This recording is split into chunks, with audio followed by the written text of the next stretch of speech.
तहरा बिना हम खुद ना जियो। चलो। अरे अरे बाप रे क्या होता रे? अरे हमने के बैठल बनी जा बैठ के जंगल में मंगल करत रसो।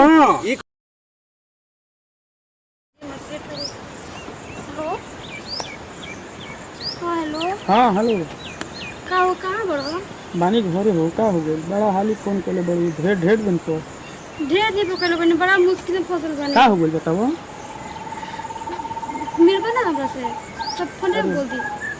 अभी लगले ना मिल रही का हो गइल? कोनो मजबूरी बताओ अपन का हो गइल? बड़का मजबूरी हमरा ऊपर आ गइल बटे। अच्छा तू बताइबू होइए ना फोनवा पर ना बता सकेली? हमर शादी कर जगह सेट हो गइल बटे।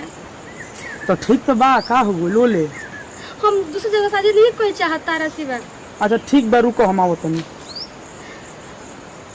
जल्दी आवा लेके। ठीक बा आवत तनी हां आवत तनी 10 मिनट में। 10 मिनट में? अरे तो घर ले आवे में तनी देरी ना लगी। आवत तनी तू फोन रखो हम आवत तनी। ठीक बा रखो। का हो गइल करा दादा ई खाली जब हम कहतनी कि तनी मिलो हो त ई कहतई कि हमरा समय निखे आए बरा मार फोन को के मिले के बराई बड़ी बुझात नहीं कि करी है का आ का इतना अर्जेंट हो गइल कि माने हमरा के अभी 5 सेकंड कहनी है 5 सेकंड ना 3 सेकंड में बुलावत तनी बुझाते नहीं कि अब चल ही के पड़ी चल तनी देखिए ले उनकर का अभी ले आइलो ना कहने कब ले आइयो? अरे का हो गइल?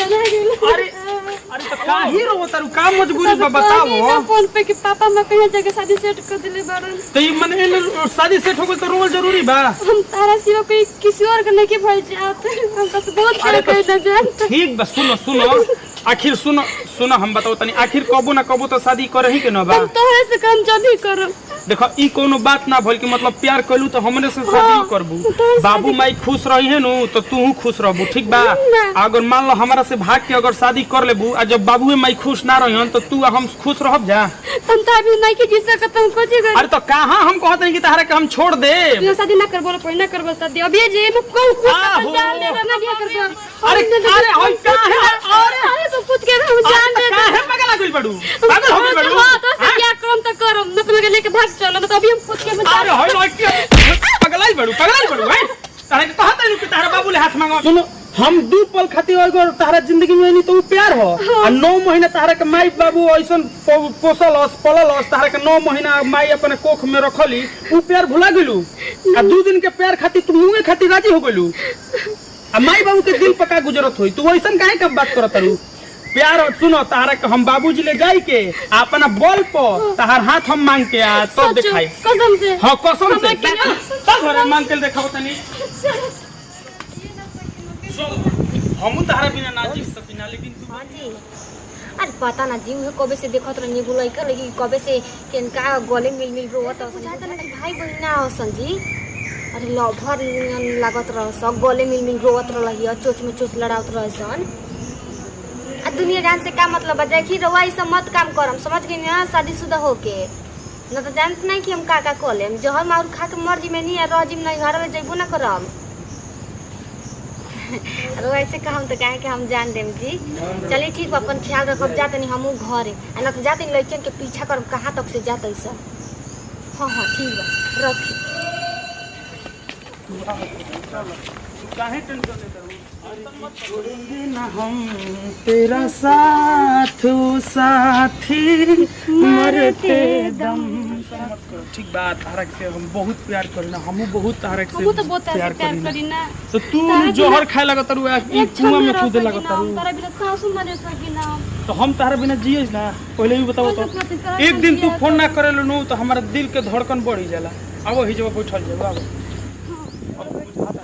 फोन ना आवेला नु तो हमार भूख प्यास सब मिट जाला तू कैसे सोचलू कि हम तहरा बिना जिए कुछ तो कम के लेके भाग चलो तो तू अब काबू के हम जहर खाए तो हम इनार में कूदब ठीक लागी हमरा तू ऐसे कत काहे भी हम ना रह सके न तो लेके भाग चलो देख लेके भाग के भागल बड़ बात नहीं के जानलू जाना अच्छा ई बताहरा बिना हम मतलब भूख प्यास हमार सब नींद हरान रहेला हमर तो खुदे सब भूख प्यास मर गए जब सुनले बनी के हमार शादी होत तब से ना नींद आवत ना भूख लागत ना प्यास लागत। जब तू कहलू हनु कि हमार बाबूजी शादी तय कर देले तो हमरा बुझाइल है कि हमार करेजवा साफ हो भोक देनी बाहर आ गई बताब सहारा बिना हम कैसे जी सकतनी। हम तो खुद आबे नहीं देखी रह सकत बिल्कुल कहते नहीं चल के शादी कर लो जाओ फोटो में उहे हमहू सोचतनी लेकिन का करी बुझाते नहीं के हम। करबो कुछ बियाह करबो कुछ करबो हमरा तो संगे। चल अब ये कर लियाई। हां चल अभी हम तैयार बनी। ई कोनो बात भइल? हां ये बात भइल। कुछू खातिर तनी धीर धरल जाला। तू हूं लगलू अपे के हाली दीदी जो तेरे पापा की और संग शादी कर कैसे कर दी है? हम जब तक ले जियो तनी तारा पापा के गोली मार दे। कैसे वो दूसरा ले पापा गोली का हमर वैसे हमारे ने बाबू ले प्रेमो बा अने कह देनी गोली मारे के तने हमरे के नोचे लगल। प्यार हुए के जान ना लिहल ठीक ना। तो ही तरी सोच हम त अभी सही में ना देखो तू काहे रोतारू? तू रोतारू तो हमरो रोवे के मन करता। और अभी हमके लिया चल तू नहीं के लिया चल हमरा के। और तो लिया चलो तो छतिया के बतिया तोड़ देबू तब लिया के जाई। और ना बियाह करबो तो कुछ ही करम। तू प्यार कइले बड़ू के हथियार कइले बड़ू हो? सच्चा दिल से प्यार कइले बानी अब कैसे बताई?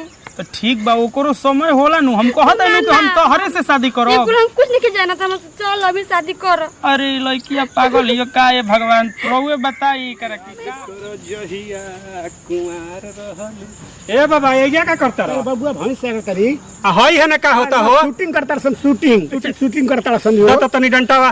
अरे कमलेशवा अरे अरे हई लाला मजनू का शूटिंग होता है। अरे दौड़ बड़ बसते नहीं ते तो ए बाबा है ना धरा इनके पीछे का पड़ी। अइया होने से चलो। ए कमलेश होने से चल कोई हफ्ते के ना बिया तारा हम तू काहे टेंशन हम खुद ना जियो। हम तो ये सोच नहीं हमके कहीं भाग जाओ। चलो। अरे बाप रे ई क्या होता रे? अरे हमने के बैठल बनी जा बैठ के जंगल में मंगल करता। अरे ई कोनो बात ना भई पहले। अरे काहे मारा तेरा भैया पहले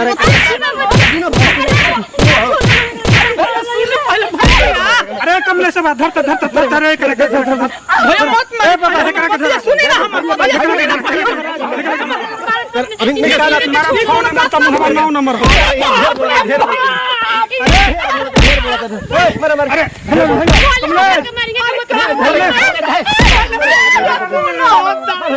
अरे क्यों ना के बनल बाप के बिगड़ल रे छोड़। अरे सुनो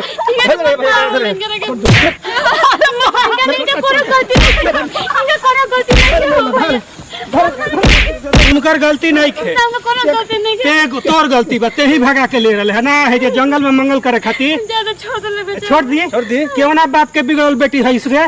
कैसन तोर खानदान बरे? ऐसे मत कह हमर खानदान के मुझे घूमे रहनी देख ले घूमे से जंगल में है हाय मैं है घास में सांतला सर है। ए बाबा है देखत रहो। अरे देख ले प्यार ए बाबा देख ले प्यार तो लेके मार में फरार हो गइल। देख ले प्यार का भूत उतर गइल तोर। बहुत सच्चा प्यार करना लेकिन यही से जौन के दू चत्ता बड़ा कोइलो सा गोइल सच्चा छोड़ दे प्यार अभी बुला दो छोड़ दे। सच्चा प्यार रहे ठीक बनू अब ना नू तो बाबू माई का सोचत ठीक होई बाजू जो बाबू ले जा बाबा पढ़े की ले जा और करबे आंटी ना बंटी ना कर कान पकड़ता नहीं। चल भाग ले जा यार तू आइल बा जंगल में लाठी उठी लेके ना आइल। अरे भैया तो हम का जानी को हैसे मिली है हो बागला खेत जानते तो हम तैयार कर देती का करबो ई तो बात ठीक ना अब रामा लेके